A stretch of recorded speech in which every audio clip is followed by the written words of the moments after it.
Hello everyone, how you doing? This is Carla with today's inspiration.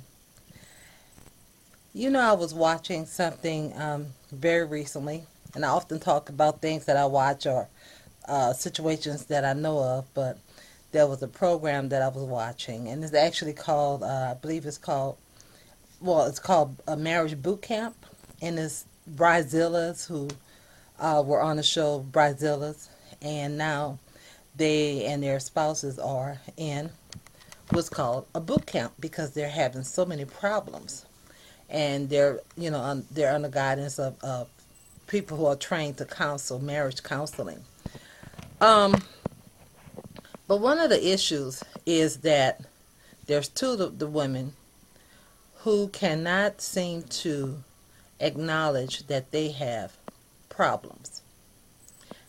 In their mind, everybody else is wrong. Something wrong with everybody else, but they're perfect. And they don't understand how come everybody else has problems. And the counselor said, asked them, one of the exercises was for them to state what their weakness is or what they believe their problem is. And they're the only two who said, well, I don't have a problem. It's his problem. It's the husband's problem. Uh, and and I love this, what the doctor said, the counselor. He said that it takes strength to admit your weakness. So don't feel that you're weak because you're stating what your weakness is. It takes strength to admit your weakness. That is so true. It takes a lot of strength. We all must come to terms that we are human and that we are mortals and we are not perfect. And I don't know anybody who doesn't have a weakness. I don't know anybody who doesn't make mistakes. I don't know anybody who doesn't have a problem. Now, the thing is how do you handle your problems? That makes the difference. You might have problems, but you're handling it well, and you're not allowing the problems to handle you. That's a good thing. If that's you, that's fantastic. But it doesn't mean you don't have a problem. It means that you're controlling it. Or you're allowing God to use you to control it, as opposed to letting the problem control you, because now that's a bigger problem.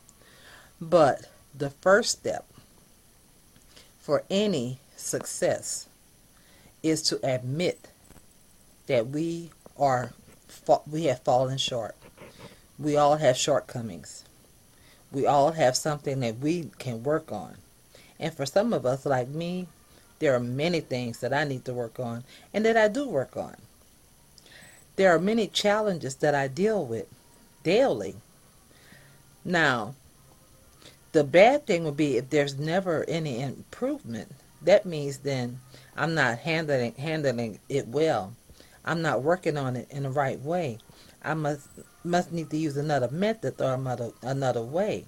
But I need to always keep in sight that problem is there. Because if I ignore it, nothing's going to work. Nothing's going to be handled.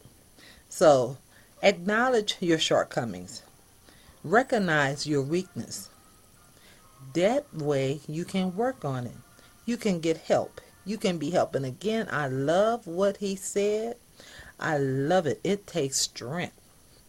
Strength to admit your weakness, to state where you are weak, to acknowledge, to confess it.